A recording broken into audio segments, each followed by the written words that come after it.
Majora's Mask is my favorite game ever made. I remember playing it for the first time and being completely enamored with the world, the characters, the music, and the atmosphere. Hot off the heels of Ocarina of Time, Nintendo had quite the task in front of them. How does one iterate on a game that was universally praised as a masterpiece? Do you make the world bigger? More dungeons? What would you even change? What could be done to create a follow-up to one of the most lauded games of all time? Well, they really did none of those things. The world of Majora's Mask is smaller, there are fewer dungeons, and because of an incredibly constrained development cycle of less than a year, almost all of the NPC models are recycled from Ocarina of Time. One would have to assume that a game like that would be a disaster. However, against all odds, Majora's Mask managed to become one of the most beloved pieces of media ever created. Ocarina of Time was revolutionary. It defined what an adventure game could and would be for years to come. It was bright, colorful, and played it fairly safe in regards to story and characters. It was a Zelda adventure as most had come to expect from the series by this point. Majora's Mask, on the other hand, immediately throws the player into a weird and disturbing land filled with both new and familiar faces.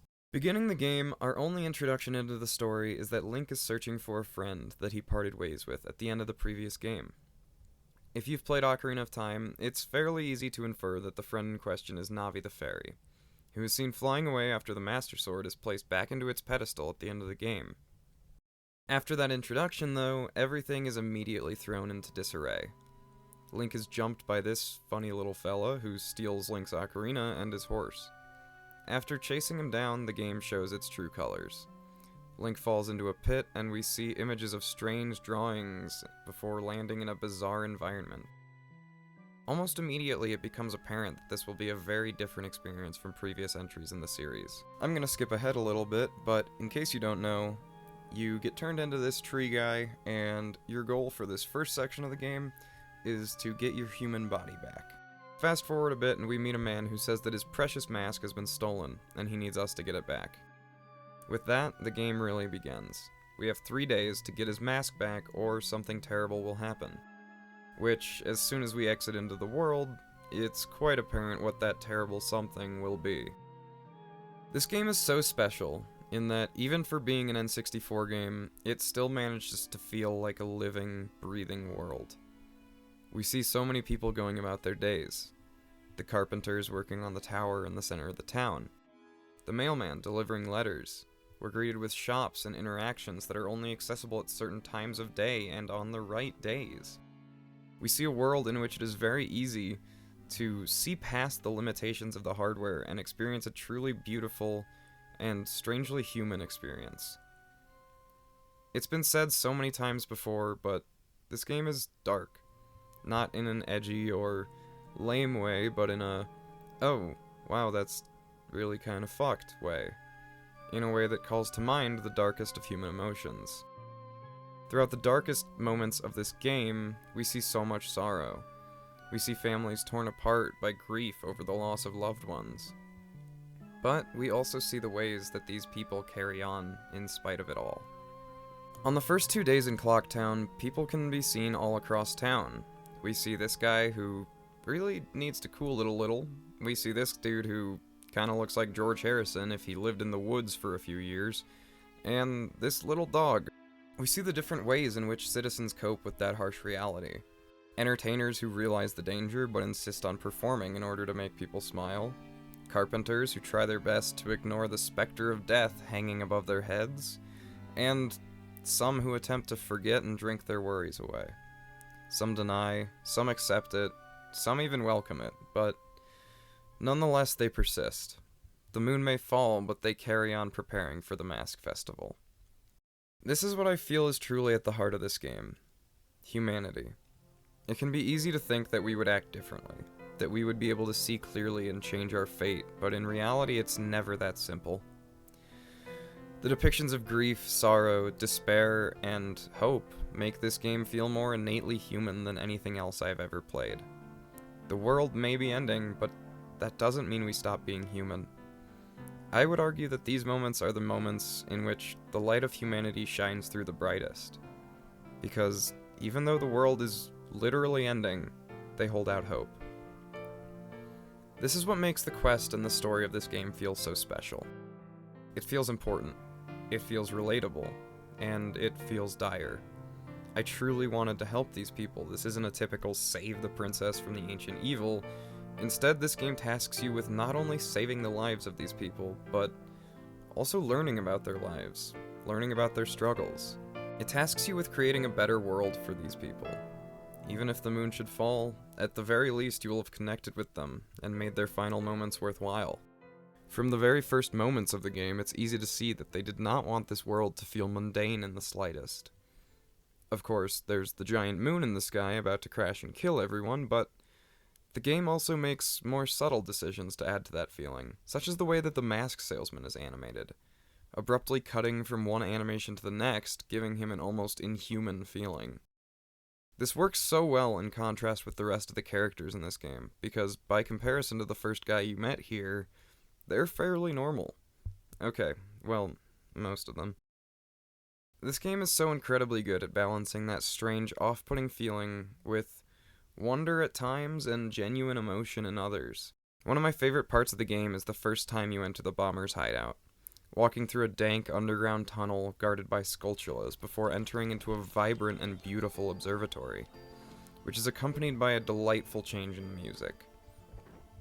Only to then be faced with the reality that, whether you're ready or not, the final day will arrive all the same. Upon returning to Clocktown and moving to the third day, the atmosphere has changed considerably. Where before there was a lively town square, there is now a nearly deserted town as a whole. The few who are left have no doubt come to terms with the reality of the situation, but chose to stay anyway, be it out of stubbornness, duty, or resignation to seeing this town's final moments. And as the clock strikes midnight, a countdown begins, and the player is haunted by one of the most somber and melancholic songs in the entire game. This is it. It's now or never. You succeed or die. You confront the Skull Kid at the top of the clock tower and realize that there is truly nothing that can be done to stop the moon's fall at this point. Try as you might, the only thing that can be done is shoot a harmless bubble at the Skull Kid, making him drop your ocarina. However, in the darkest hour, the final hour, a memory returns to you. You pull out your ocarina and play the song taught to you by Princess Zelda. This moment really makes me appreciate this game as a sequel rather than a standalone title. Most of the game is disconnected from the prior entry, however, there are moments when you recall things or people from Ocarina of Time that really add to the overall experience of the game. It's an interesting way to do a sequel, and it works very well in my opinion. It allows the game to stand on its own while still delivering that same familiarity and the return to a beloved world that a sequel allows. In this moment, we aren't saved by our own merit, or even some extraordinary event, but by the memory of a human connection. The memory of a friend that you carry with you, just as you carry on the memory and the wills of the Transformation Mask spirits. It truly showcases that theme of humanity. Your power in this game could only have been possible thanks to those around you, and thanks to those that came before you. A theme that mirrors reality quite well. Just as Link gains power from these masks, we as humans draw strength from the lessons and the love shown to us by those who came before. When loved ones pass on, I don't believe that they're truly gone, because regardless of religious beliefs, it's an incontrovertible fact that the knowledge taught by those loved ones and the emotions that surface from their passing will contribute to the people that we become in this life. This game helped me through the darkest times of my life. My father passed away in late 2022, and his death broke me for quite some time. However, I've come to realize that without death, there would be little reason for life. Death is as much a part of life as birth, but it can be quite hard to realize that. Death sucks, and it hurts, and it cuts you to your very core, but without the context of death, it would be difficult to appreciate the limited time we have on this earth. This game helped me come to that conclusion and many others, but honestly what I take away from this game the most is hope.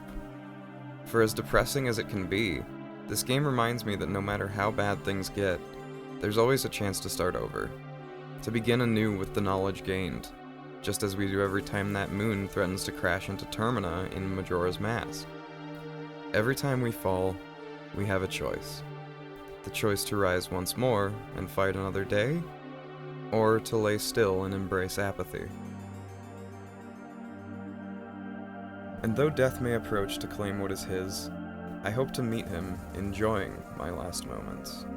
Whenever the day comes that I leave this mortal coil, I want to greet death with the joy of knowing that I lived to the best of my abilities.